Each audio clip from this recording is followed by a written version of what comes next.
Halo guys, ketemu lagi dengan kita BG Mepo. Apa kabar kalian semua? Semoga dalam keadaan sehat-sehat aja guys ya. Forza Indonesia ya, Forza Timnas Indonesia atas kelolosannya ke fase grup berikutnya ya, fase ketiga di kualifikasi Piala Dunia ya 2026, yang dimana Indonesia berhasil mengalahkan Filipina dengan skor 2-0. Hasil yang memang sudah diduga bahwa kita bisa memenangkan pertandingan, tapi nggak mudah ya, karena awal-awal babak pertama itu kita banyak peluang tapi masih kesulitan, dan juga finishing kembali dibahas ataupun kembali menjadi sorotan ya. Finishing touch dari barisan depan Timnas Indonesia masih menjadi tanda kutip masalah besar ya buat kedepannya, bagaimana Sintayong mesti meracik susunan striker yang ada nanti di fase ketiga. Di pertandingan ini pun Sintayong tidak banyak merubah ya komposisi pemain, yang hanya melakukan beberapa pergantian. Di belakang sendiri masih Hernando Ari ya guys ya, dan juga di barisan tengah selepas Jordi Amat di kartu merah dan kena akumulasi, di situ Jai Ijes mengisi dengan kedewasaan dan juga dengan kewibawaannya dia bisa menjaga ritme barisan pertahanan, nggak ada kepanikan di situ, kita lihat nggak ada kegelisahan ya guys ya, tenang, dan juga kita juga sebagai yang nonton itu kelihatannya nggak terlalu degup jantung, itu kita nggak berdetak kencang ya guys ya kalau lagi pas diserang. Tapi memang lawannya hanya Filipina, dan juga nggak bisa dipandang remeh juga karena tracknya Filipina pada saat lawan Vietnam hampir kalah saat itu, dan hanya Vietnam bisa menjebol gawang Filipina di menit-menit akhir ya guys ya. Jadi tanda kutip ada keberuntungan juga buat Vietnam. Bagaimana kuatnya Filipina sejak dilatih oleh pelatih barunya, dan juga komposisi yang berubah pada saat kita melawan Filipina di Manila beberapa waktu lalu. Di barisan tengah sendiri kita nggak banyak merubahnya ya guys ya. Hanya ada Kelvin Perdong yang menggantikan Saint Petinama, dan juga di kanan Asnawi menggantikan Sandy Walsh yang hanya bertukaran bermain. Nah, Sandi di babak kedua masuk. Di tengah juga masih memberikan porsi yang sangat banyak untuk Tom Hey dan juga Nathan Choaon, yang istilahnya formasi ini malah sedikit lebih ideal daripada Tom Hey dengan Ivar Jenner, karena defense-nya Nathan lebih bagus dari Ivar Jenner. Mungkin di situ Sintayong melihat bahwa bisa memberikan keleluasan buat Tom Hey untuk maju ke depan. Lalu di barisan depan sendiri masih ada Tridiente-nya Rafael Struijk dan Ratna Rorotmangon bersama Marcelino Ferdinand. Memang banyak sekali peluang ya guys ya. Kalau kalian mungkin nonton dari babak pertama, peluangnya itu sangat banyak. Dan seperti yang kita dengungkan atau kita sedikit kasih ulasan bahwa di pertandingan lawan Irak kita butuh gol ya. Walaupun banyak peluang, nggak ada gol percuma juga.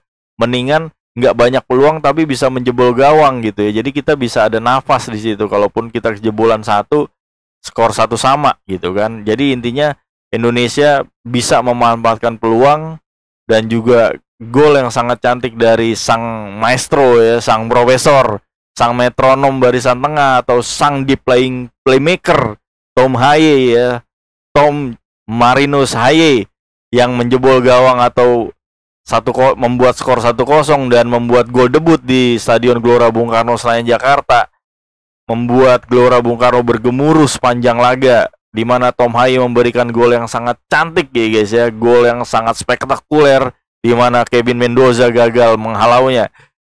Nah, disitulah titiknya bahwa Indonesia kalau bisa menjebol gawang itu kepedean atau tingkat kepercayaan dirinya tinggi, dan juga di barisan pertahanan kita bisa sedikit tenang. Kalau kita kejebolan 1-0 duluan, apalagi main di kandang, itu sangat membawa dampak yang sangat lumayan ya buat psikologis pemain. Dan juga gol kedua yang bisa dibilang dari kecerdikan di sang profesor dan tandemnya di lini tengah adalah Nathan Choaon, yang memberikan umpan yang sangat cantik kepada Rizky Ridho, membuat heading yang 100% gol. Di situ Kevin Mendoza tertipu. Dan membuat skor 2-0 ini membuat napas lega Timnas Indonesia yang tidak berharap pada pertandingan Irak melawan Vietnam yang berkesudahan Irak menang. Sayang sekali memang Vietnam harus dipulangkan oleh Indonesia lagi-lagi. di mana beberapa tahun yang lalu kita sering Indonesia takluk terus menerus oleh Vietnam, sekarang saatnya Indonesia menjadi Raja Asia Tenggara kalau bisa dibilang. Satu-satunya wakil yang akan membawa nama Indonesia di fase kualifikasi babak ketiga nanti, wakil yang mewakili Asia Tenggara selepas Thailand dan Malaysia gugur dan juga Vietnam. Catatannya nggak terlalu banyak mungkin, tapi kalau banyak yang bilang ya karena lawannya Filipina gitu kan. Nggak juga sebenarnya, kita harus menghargai siapapun lawannya, walaupun levelnya mungkin Filipina di bawah Indonesia ya guys ya. Pada saat melawan Irak kita levelnya kita di bawah Irak, tapi kan ada pemain yang belum bermain di situ. Kalau ada Jai Ijes mungkin bisa agak sedikit perbedaan, dan mungkin ujiannya juga Jai Ijes sendiri belum pernah melawan tim-tim macan Asia ya, tim besar Asia nanti. Mungkin di fase ketiga kita akan melihat bagaimana Jai Ijes membawa lini pertahanan Indonesia. Catatan yang mungkin sedikit dari saya adalah Indonesia bisa ngegolin, makanya bisa menang gitu, karena peluangnya sangat banyak gitu. Kalau kita peluang nggak ada ya nggak bisa ngegolin, ya maklum aja gitu kan. Lalu juga pertahanan kita lumayan rapat, dimana nggak begitu banyak peluang dari Filipina, hanya 1-2 saja. Itulah membuat Indonesia bisa unggul. Nah, sedikit kekurangan yang kita soroti adalah masih adanya dalam artian peluang yang terbuang sia-sia ya guys ya. Striker yang kita tunggu-tunggu tajam di depan belum ada, tapi memang begitulah pertandingan. Di era modern sepak bola sekarang itu siapapun bisa mencetak gol, tapi memang perlu dievaluasi kalau misalnya dalam 3 pertandingan striker ini nggak pernah mencetak gol gitu kan. Kita perlu cari tahu masalahnya di mana, dan juga apakah ada pemain-pemain lain yang bisa mengisi.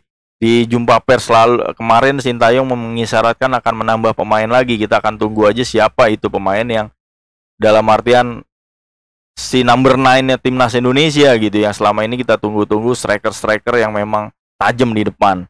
Dan juga catatan sedikit, Hernando kita melihat masih terbawa suasana pada saat melawan Irak, agak ada sedikit kegugupan, tapi memang harus dinetralisir dengan para back yang membantu mensupport dan juga supporter yang sangat baik.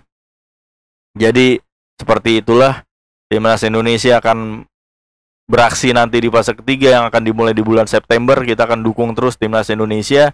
Mungkin di video-video selanjutnya saya akan menjabarkan bagaimana peluang dan juga pembagian pot yang akan di drawing nanti di tanggal 27 Juni. Oke, itu aja mungkin. Makasih yang udah nonton video saya. Sampai jumpa di video-video berikutnya. Dukung terus timnas Indonesia, dukung terus Sintayong dan juga kepelatihan dengan PSSI di bawah Erick Thohir.